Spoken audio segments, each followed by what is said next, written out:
നമസ്തേ. ചക്കുളത്തുകാവ് ശ്രീ ഭഗവതി ക്ഷേത്രത്തെക്കുറിച്ചാണ് നമ്മൾ ഇന്ന് മനസ്സിലാക്കുന്നത്. ഈ ക്ഷേത്രത്തിൽ ഐതിഹ്യം, വിശ്വാസം എന്നിവയെക്കുറിച്ച് നമുക്ക് നോക്കാം. ആലപ്പുഴ ജില്ലയിലെ തലവടി പഞ്ചായത്തിൽ നീരേറ്റുപുറത്ത് സ്ഥിതി ചെയ്യുന്ന ക്ഷേത്രമാണ് ചക്കുളത്തുകാവ് ശ്രീ ഭഗവതി ക്ഷേത്രം. ഇവിടുത്തെ മുഖ്യ പ്രതിഷ്ഠ ആദിപരാശക്തിയാണ്. വനദുർഗാ സങ്കല്പത്തിൽ കിഴക്കോട്ട് ദർശനമായിട്ടാണ് ദേവി വാണരുളുന്നത്. ചക്കുളത്തമ്മ എന്ന പേരിലാണ് ഈ മഹാമായ അറിയപ്പെടുന്നത്.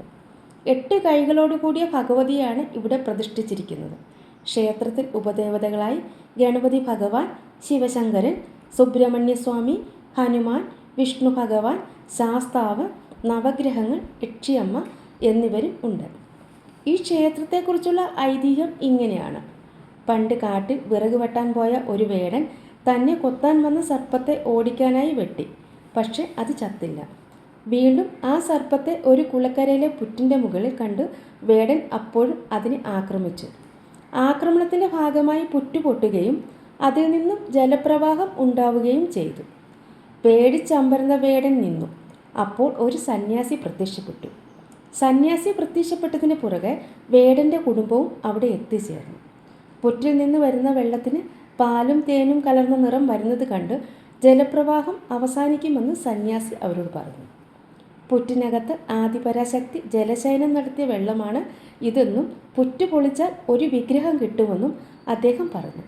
അതിനെ വനദുർഗയായി സങ്കല്പിച്ച് ആരാധിച്ചാൽ എല്ലാവർക്കും ഐശ്വര്യം ഉണ്ടാകും. അതും പറഞ്ഞ് സന്യാസി തന്നെ വിഗ്രഹം പുറത്തെടുത്തു. ആ വിഗ്രഹം വേടനെ ഏൽപ്പിച്ച് അപ്രത്യക്ഷനായി.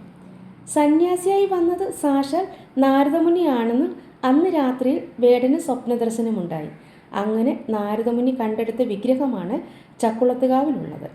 ഇതാണ് ചക്കുളത്തുകാവിനെക്കുറിച്ചുള്ള ഐതിഹ്യം. അന്നു മുതൽ വേടനും കുടുംബവും അതിനടുത്ത് തന്നെ താമസിച്ചു.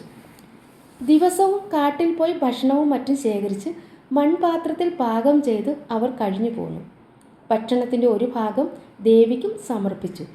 അങ്ങനെയിരിക്കെ ഒരു ദിവസം കാട്ടിൽ പോയി അലഞ്ഞു തിരിഞ്ഞ് ഭക്ഷണ സാധനങ്ങളൊന്നും ലഭിച്ചില്ല. അന്ന് ദേവിക്ക് ഭക്ഷണം നൽകാൻ കഴിയില്ലല്ലോ എന്ന ദുഃഖത്തിൽ അവർ വളരെ നിരാശയായി.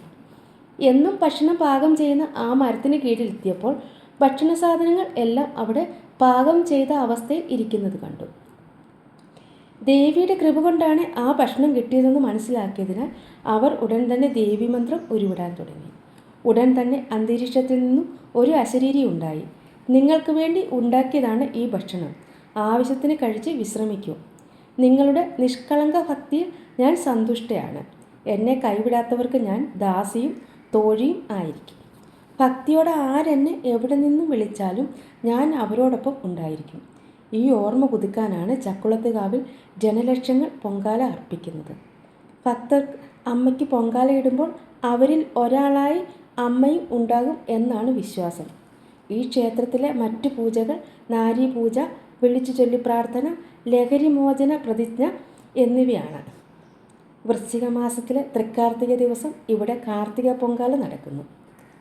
അന്നപൂർണേശ്വരിയായ ദേവിക്ക് മുന്നിൽ സ്ത്രീകൾ ഇഷ്ടകാര്യസിദ്ധിക്ക് നൽകുന്ന ആചാരമാണ് പൊങ്കാല. അന്നേ ദിവസം തന്നെ കാർത്തിക സ്തംഭം, ലക്ഷദീപം എന്നിവയും ഇവിടെ നടക്കുന്നു. മധ്യ തിരുവിതാംകൂറിലെ സ്ത്രീകളുടെ ശബരിമല എന്നാണ് ഇവിടം അറിയപ്പെടുന്നത്. ആദിപരാശക്തിക്ക് എല്ലാ വർഷവും ഇവിടെ കളമെഴുത്തും പാട്ടും നടത്തുന്നു.